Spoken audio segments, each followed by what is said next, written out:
Torej, neupravičen vojaški napad na neodvisno Ukrajino, demokratično državo, ni le humanitarna in človeška katastrofa za samo državo Ukrajino in njene državljane, ampak bo in žal tudi je odločilno spremenila geopolitična razmerja in obnašanje posameznih držav in tudi političnih povezav. V Evropski uniji smo priča verjetno najhitrejšim in največjim odzivom na katerikoli krizo v zgodovini obstoja Evropske unije. Če smo bili lahko tudi do neke mere upravičeno kritični pri skupnem odzivanju, zlasti zadnje tri krize, begunsko krizo, migrantsko krizo in na drugi strani na COVID krizo, potem takem tudi na finančno gospodarsko krizo, lahko rečemo, da je ta odziv na vojaško agresijo Rusije na Ukrajino predvsem drugačen in bistveno bolj hiter. Torej, vse države članice in institucije ukrepajo hitreje, bolj usklajeno, odločnejo in vidi se, da se znamo in zmoremo učiti na svojih preteklih napakah in to nas dela samo še močnejše. In lahko rečem, da v tem oziru sem ponosen, da je Slovenija članica te pomembne povezave, kjer so prvič človekove pravice in drugič demokratične vrednote prav jedro in bistvo te povezave. Torej, Evropska unija je bila ustanovljena kmalu po največji moriji v zgodovini človeštva in njeno jedro, torej v njeno jedro je bil zato vtkan spomin na grozote te vojne. In prav zaradi tega sem ponosen na dejstvo, da kljub temu, da je spomin na te grozote, že bledel, v Evropski uniji mir nima in ne sme imeti cene. Človeško življenje nima cene. Prav zato se Slovenija tudi zavzema.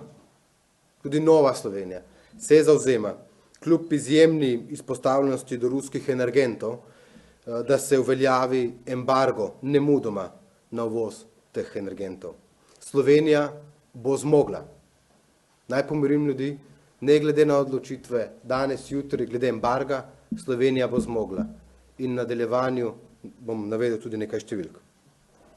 Le z odločnim ukrepanjem glede prepovedi uvoza energentov bomo lahko na tem področju dosegli naš cilj in sicer takojšnji mir. Ne nazadnje, s tem, ko nam Ruska federacija in z njo povezane državne družbe drago prodajajo nafto in plin, s tem se ne nazadnje tudi financira vojaška agresija Putina na suverene in demokratične države. Poudarjam, mir nima cene in kot civilizirana družba enostavno ne moramo biti ravnodušni ob spremljanju poročil o trpljenju nedolžnih civilistov, otrok, žensk, bombnih napadih na porodnišnice, sirotišnice in tako dalje. Torej, vem, da bo prepoved uvoza ruskih energentov, če se to zgodi, na ravni celotne Evropske unije, velika preizkušnja za evropske prebivalce in za evropsko gospodarstvo. Vendar pa tudi vem, da bomo skupaj, če bomo enotni, solidarni, to oviro zmogli prestopiti in na koncu išli kot zmagovalci. Evropa in Slovenija to zmoreta. Torej, dovolite mi, da sedaj navedem nekaj številk, zakaj zmoremo. Po turbulentnem času in letu na energetskih trgih, ko so cene energentov poletele v nebo, se je v bistvu kriza z vojaško agresijo Rusije na Ukrajino še dodatno poglobila. Rak rana evropskega energetskega sistema je zagotovo prevelika energetska odvisnost od Rusije in to smo mi poudarili že tekom našega mandata, zlasti v okviru predsedovanja svetu in na enem izmed zasedanj energetskih ministrov smo tudi to izpostavljali. Torej, Evropa mora nemudoma postati energetsko neodvisna iz dveh ključnih razlogov. Prvi razlog, etičnih načel. Ne bomo drago plačevali za rusko nafto in plin, s tem denarjem pa Ruska federacija izvaja brutalno vojaško agresijo na suverene države. In drugič, zaradi zanesljivosti oskrbe. Nekaj številk, najprej plin. Ta trenutek so cene sicer za nekaj odstotkov padle, a so še vedno zelo visoke, kar se ne nazadnje pozna pri končnih odjemalcih, tako pri gospodinjskih odjemalcih, kot tudi pri gospodarstvu.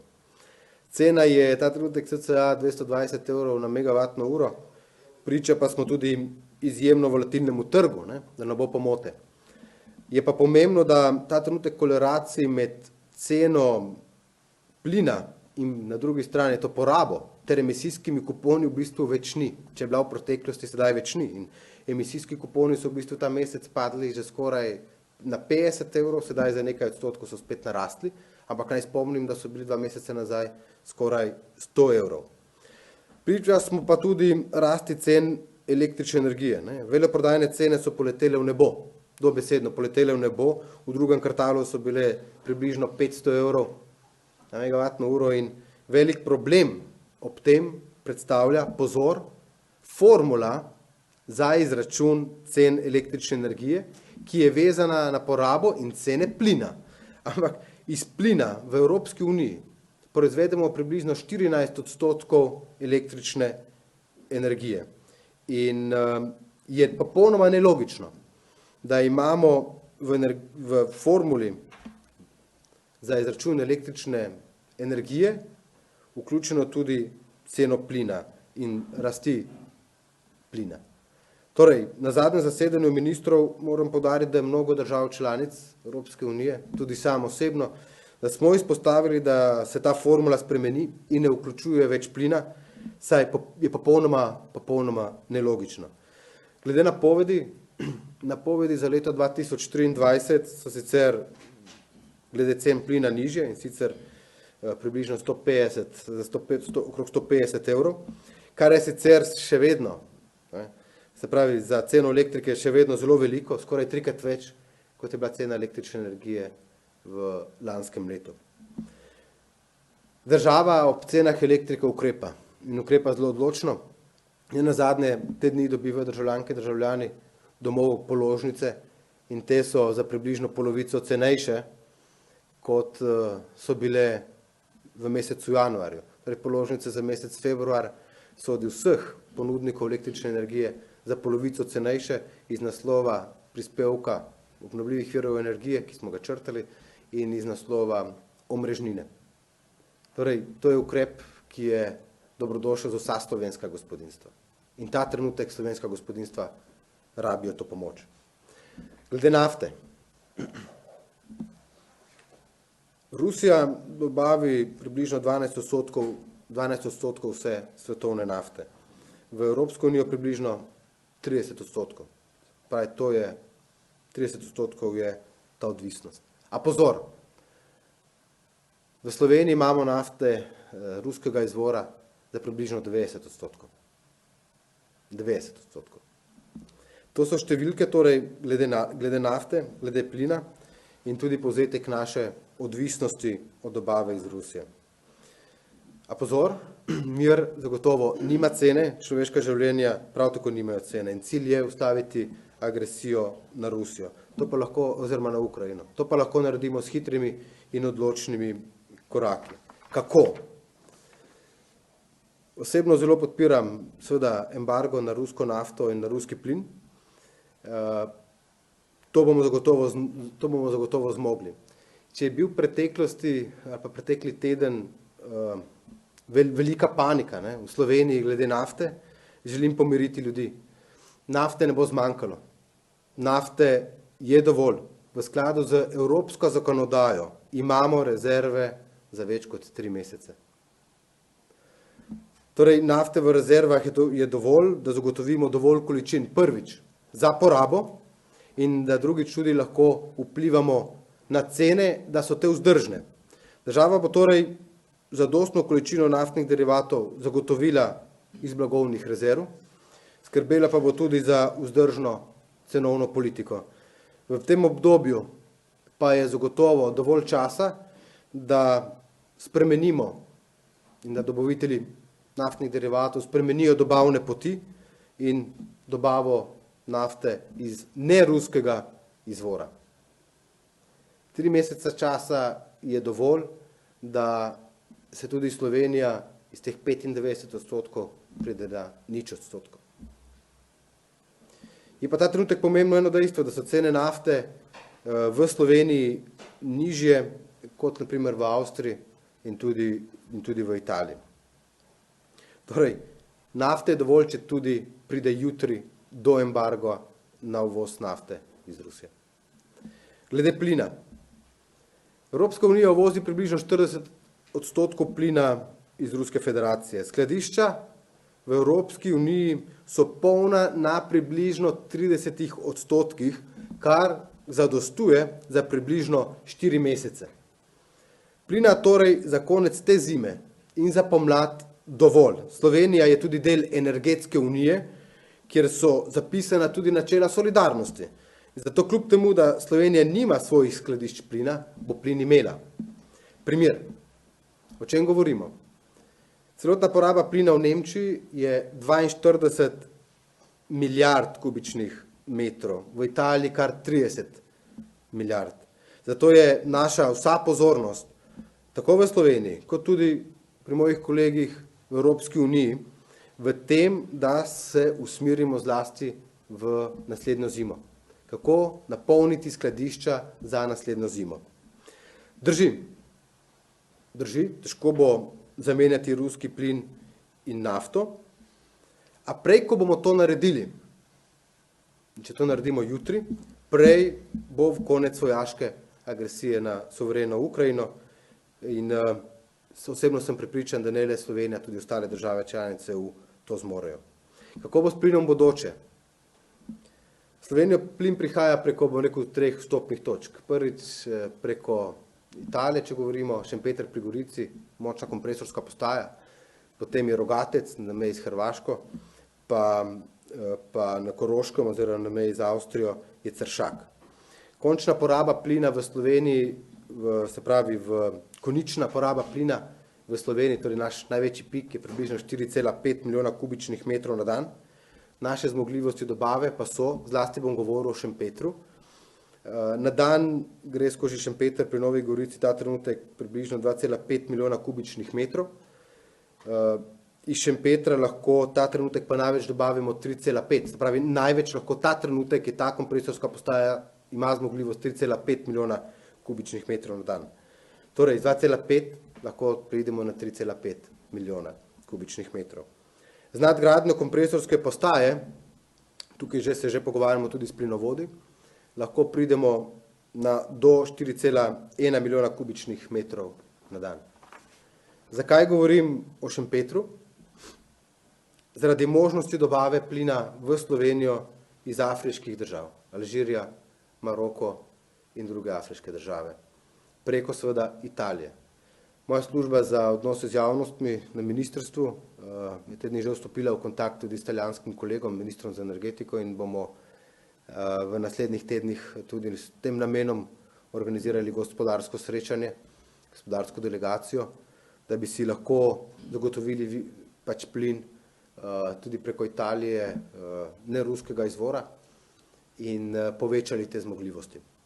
Glede Hrvaške, Rogatec, včeraj sem nazadnje govoril z ministrom Čoričem na temo možnosti uvoza plina iz njihovega LNG terminala na Krku. O tem smo govorili že v jesenskih mesecih, meseca oktobra. 4. aprila se tudi sestanemo in bomo poleg jedrske elektrarne, se pravi prvega bloka, ko imamo posebno komisijo, bomo govorili tudi o plinu. Preko Krka lahko Slovenija in preko Italije lahko Slovenija uvozi dovolj plina, da je plinsko neodvisna od uvoza ruskega plina. Z možnosti na kompresorskih postajah, zlasti v Šempetru, te možnosti so. Zaradi tega gremo v naslednjih dneh v Italijo, z ministrom Čoričem pa se to redno pogovarjava. Poudaril bi še obnovljive vire energije, ker imate zagotovo mnogo vprašanj na to temo. Toliko, kot smo v zadnjih 2 letih vlagali v obnovljive vire energije, da s tem tudi zagotavljamo energetsko odvisnost Slovenije, v preteklosti nismo. Tudi v sonce, ki je naša prihodnost. Tudi v sonce. Če je na tistem prvem razpisu, vesel sem tega, da je ogromno ljudi zainteresiranih, da postavi sončne elektrarne na svojo streho. Pri tem jim mora država pomagati s subvencijami, in če je na prvem razpisu zmanjkalo denarja iz naslova Eko sklada, smo že speljali vse postopke, da bomo zagotovili denar ki bo prišel nazaj v ekosklad za subvencije za sončne elektrarne. To se bo zgodilo v naslednjih dneh. To je treba spodbujati. Vsaka hiša v Sloveniji je potencial za sončno elektrarno in s tem zagotavljanje energetske neodvisnosti Slovenije. Potencial so degradirana rudniška območja, potencial so degradirana območja ob slovenskih železnicah in avtocestah. In izkoristimo to priložnost, ki nam jo narava daje, ne samo sonce, tudi veter in tudi hidroelektrarne. Za naslednji mandat, obljubljam eno stvar. Mi imamo probleme pri umeščanju tovrstnih strateških, tudi energetskih objektov v prostor in pri pridobivanju različnih dovoljenj. Te poti je treba skrajšati in sicer z uveljavitvijo posebnega zakona.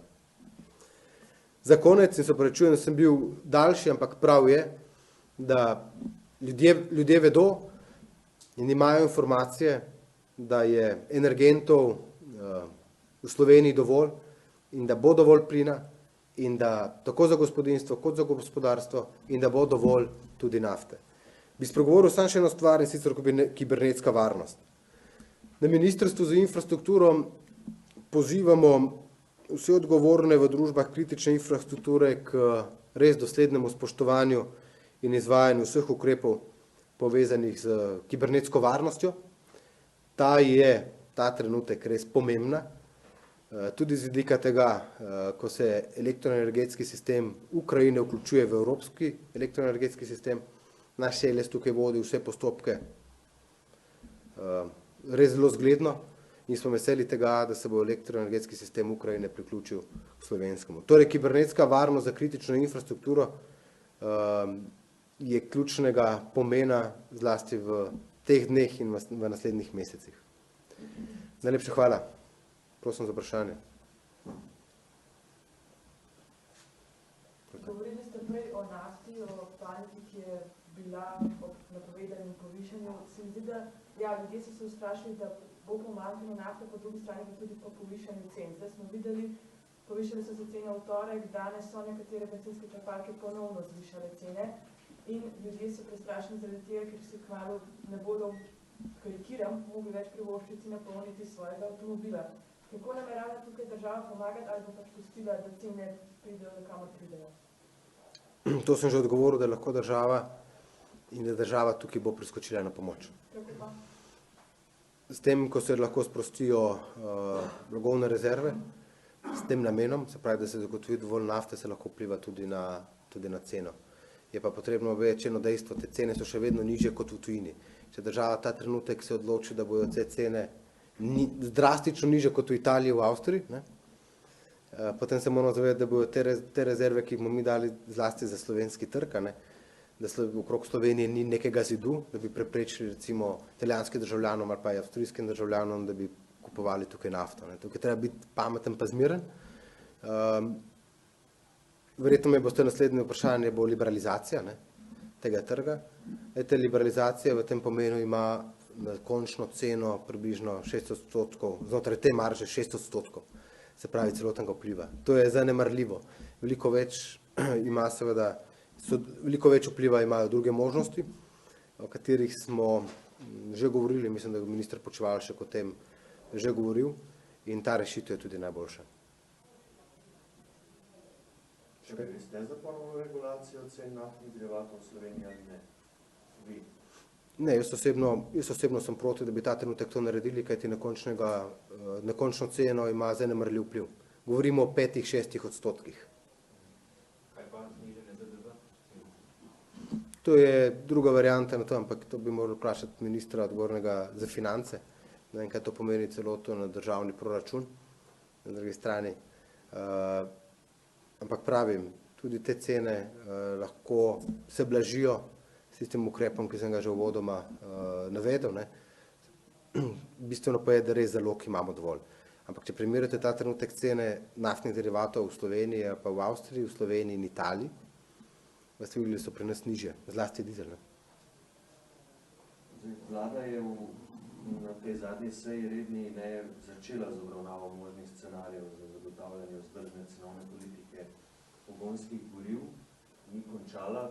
Tu najbrž čakate, kaj se bo zgodilo na Evropskem svetu, kaj bodo sprejeli voditelji na neformalnem vrhu, ali lahko ste tu malo bolj konkretni, kaj so ti možni scenariji, ki jih je obravnavala vlada? Potem kaj poveste?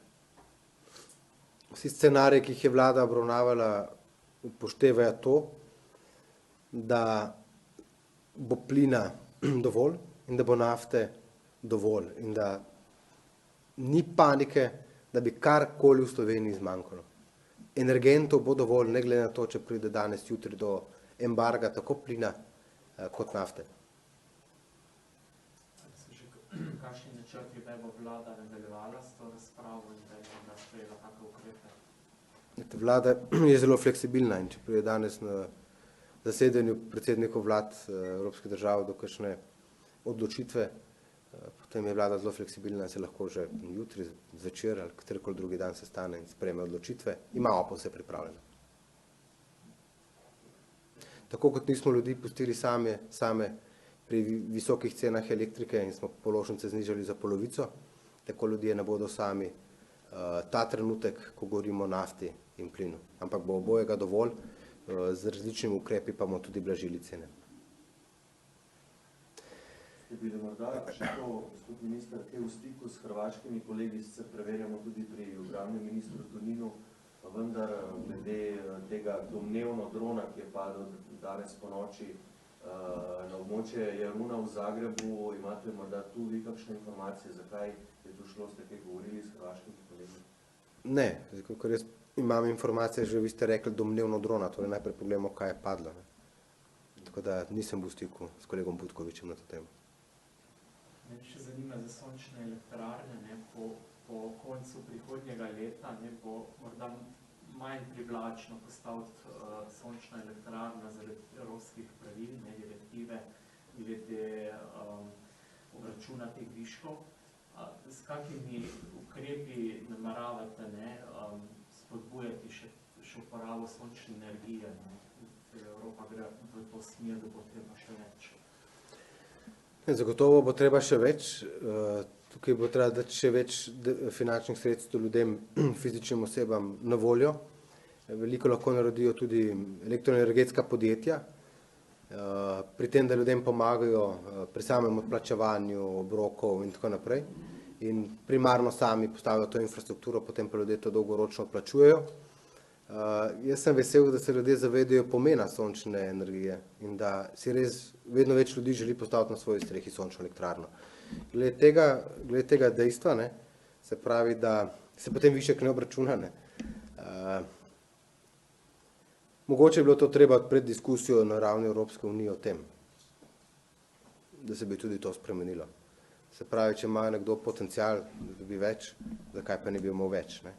Končna diskusija mora iti v to smer, da bo tudi vsak avtomobil, ki se bo čez noč polnil, in bo električni seveda, se bo polnil, iz svoje sončne elektrarne, služil kot baterija in potem, ko je napolnjen, tudi kot polnilnica za druge avtomobile po tisti vasi ali pa nazaj gre v omrežje in tako naprej. Pravi, tukaj so izzivi zelo veliki in tukaj mora biti tudi Evropska komisija fleksibilna, ne glede na že sprejete uredbe. Hvala.